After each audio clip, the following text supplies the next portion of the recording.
In the history of aircraft disasters, we have witnessed some of the most devastating aircraft accidents to ever ravage the Earth. Some were piloted to their end by faulty mechanics in the aircraft, miscommunication, or misguided systems. All are fatal. But what happens when the accident wasn't really an accident? This is the story of how a passenger plane became a casualty of an unfit-for-service pilot's final thought. Please be advised that this video contains content portraying a real-life accident in which individuals tragically lost their lives. Viewer discretion is advised. On March 24, 2015, Germanwings Flight 9525 Airbus took its first trip from Dusseldorf to Barcelona. During the flight, in the captain's absence, the co-pilot made different changes to the aircraft's set altitude, reducing it to 100 feet for 3 seconds, then set it to its maximum of 49,000 feet, then settled back to 35,000 feet. From the look of the new changes, it seemed the co-pilot was up to something he would do again on the return flight. And this time, the consequences would be deadly.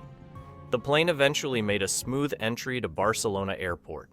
Shortly after, 144 new passengers boarded the aircraft, while the crew of 6 flight crew individuals remained unchanged.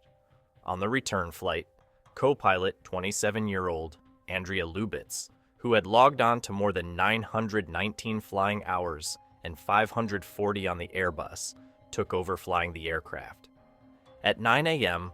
local time, Germanwings Flight 9525 took off from Barcelona Airport, flying back to Dusseldorf, Germany. The aircraft soared above the city of Barcelona before following the flight path that passed across the Mediterranean and above the French Alps for a 2-hour flight. After 30 minutes of flying, the aircraft reached its cruising altitude of 35,000 feet.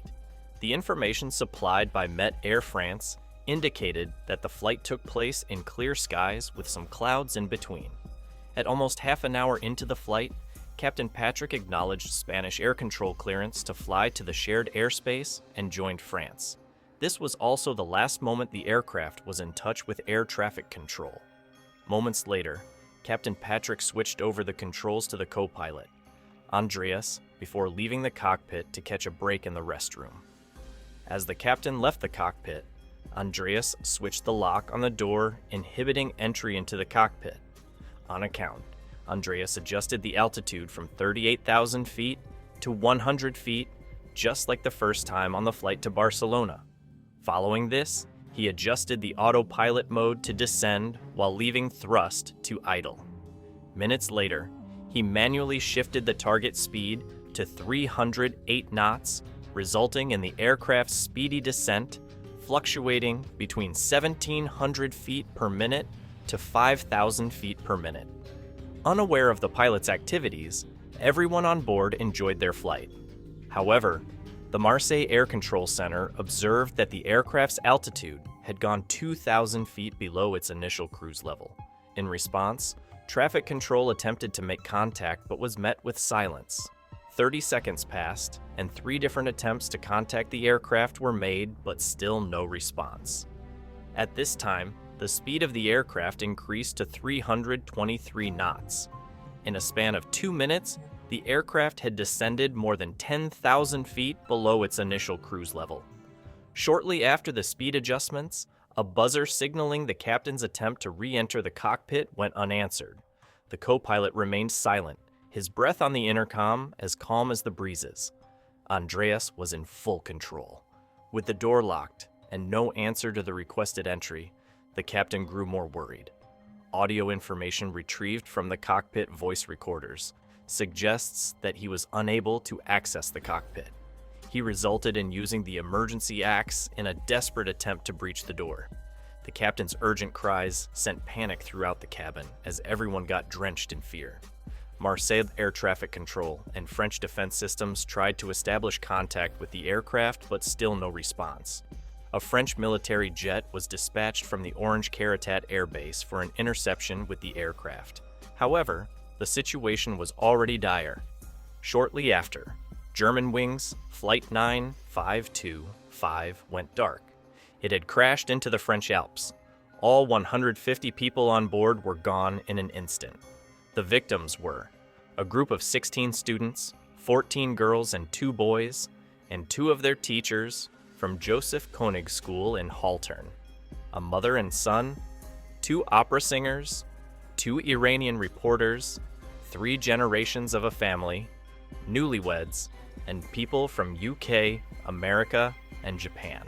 Authorities and the fire department were dispatched to the scene, but the terrain wasn't in their favor, leaving air as the only mode of transport to the site. A few days after the crash, a vigil took place. Families gathered at the crash site, mourning the deaths of the lost souls as investigators came in fast to investigate the crash. As you ponder on that, why don't we take a break and bring some light into the channel? If you're new to the channel, hit that subscribe button to make sure you don't miss any updates on these incredible aviation events in aviation history. Also, share your thoughts on the video as you hit that like button.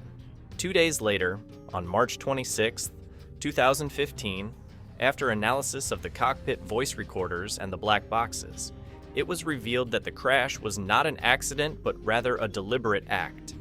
Germanwings CEO Carsten Spohr revealed in a press conference the occurrence of the findings and sent his condolences to the affected families. Devastation everywhere. People with hopes and dreams are deprived because of the selfish actions of one man.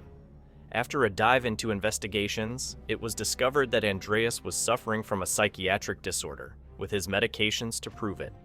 Neither his employers nor colleagues knew about his private consultation with the psychiatrists. Additionally, a look at his search history, investigators found disturbing information that indicated his real intentions, from how to lock an aircraft's door and methods to induce blindness. All clear indications that he was going through some disturbing phase. At a young age, Andreas Lubitz always yearned to become a pilot. His passion saw him attend the local gliding club at the age of 14. He didn't stop there.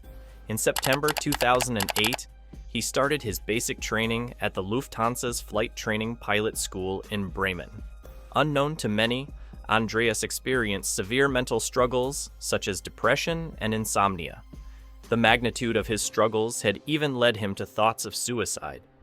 Upon consultation from a psychiatric professional, Andreas was prescribed an antidepressant, thereby halting his training and sending him home for a while. Months later, the condition improved and he was back in training.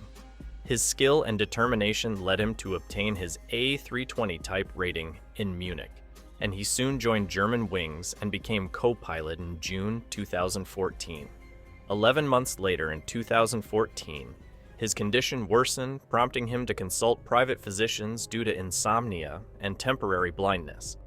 Due to patient confidentiality, Germanwings didn't know about Andreas' situation at the time.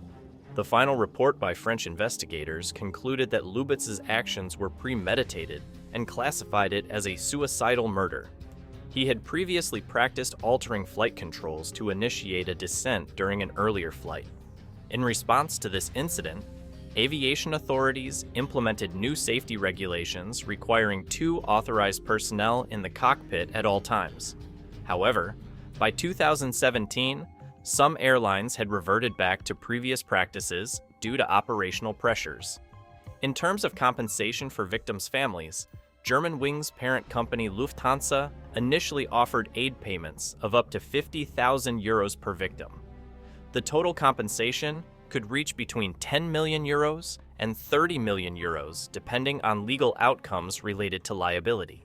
This incident remained one of the most devastating events in aviation history due to its implications for airline safety and mental health awareness among pilots. The tragedy highlighted significant gaps in regulatory oversight regarding pilot mental health and led to increased scrutiny of aviation safety protocols worldwide. As we continue to celebrate the lives lost to aviation mishaps, we would like you to share your thoughts on the video. If you haven't subscribed, please do so, that you don't miss interesting updates on aviation's greatest and most tragic times. Until we meet again, goodbye for now.